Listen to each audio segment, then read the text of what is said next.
making sure I get the 5 minutes right. Well, sorry, from one hated lawyer to another, but I actually saw the light and got out, so thanks very much.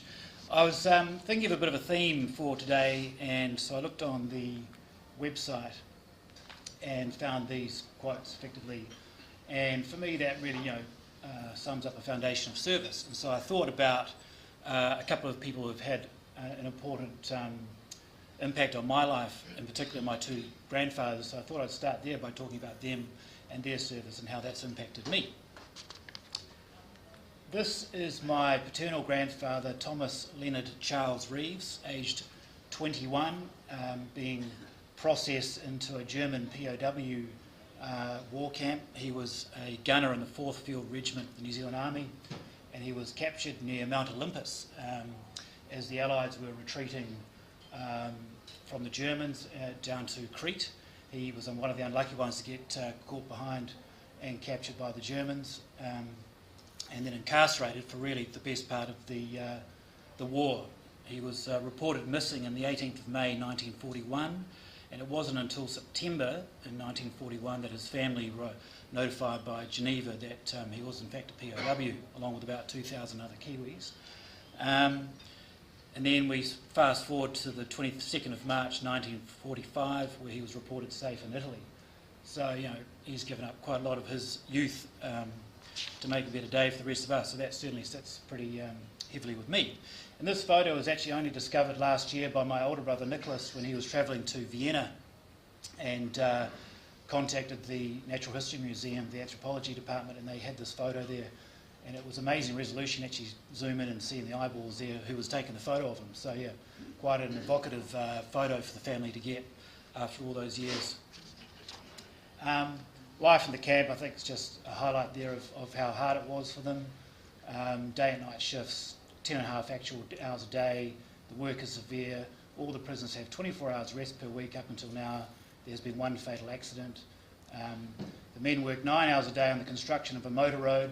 It's 40 minutes march from the barracks to the work. On the other hand, only 1 hour rest is given at midday, but it's 20 minutes march from the work to the place for the meals, which leaves only 20 minutes for their meal, and apart from their work they have 2 hours march a day.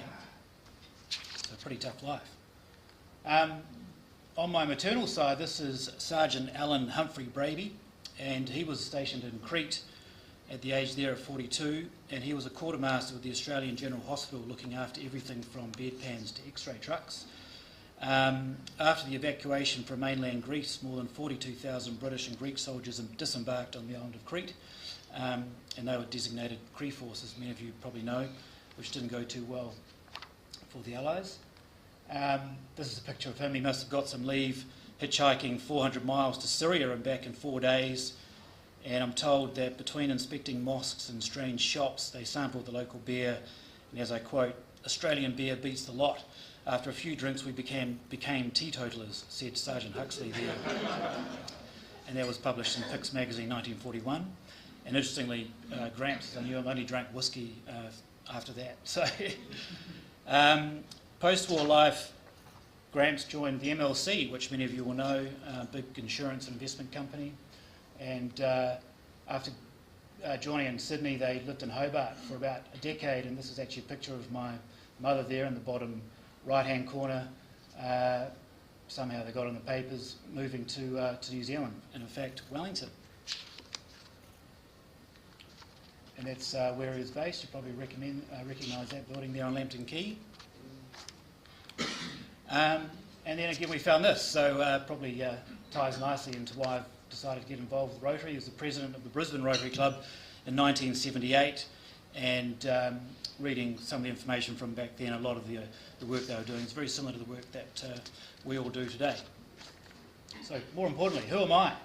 Born and bred in Wellington, law and commerce degrees. I practiced here in Wellington and then went over to London for about 5 years and came back and joined the ANZ Bank in Auckland. And more recently I've joined Peter Lawson at Forsyth Bar and specialising in investment advice and as an NZX advisor. And again, this is not personalised financial advice, but being someone who's passionate about financial markets, I had to put in a graph of some description. But this is quite topical given where we are in the cycle, but since World War II there's been 9 recessions and obviously recessions off the back of that. But I think what is important to understand is that the average bull market has lasted 70 months with total returns of about 268% versus the average bear market of 14 months, which I'm sure feels a lot longer when you're in it, and about 33%. And again, this is my support crew. That's my wife Julie, my son Max, and my daughter Ella down in Millbrook a few weeks ago. And another passion of mine is skiing, and that's actually taken at the top of Mount Niseko on the island of Hokkaido, northern Japan, with Mount Yotei in the back. And that was, you can see guys trekking up. It was a good day skiing there. So that's me. That's 5 minutes. Thank you.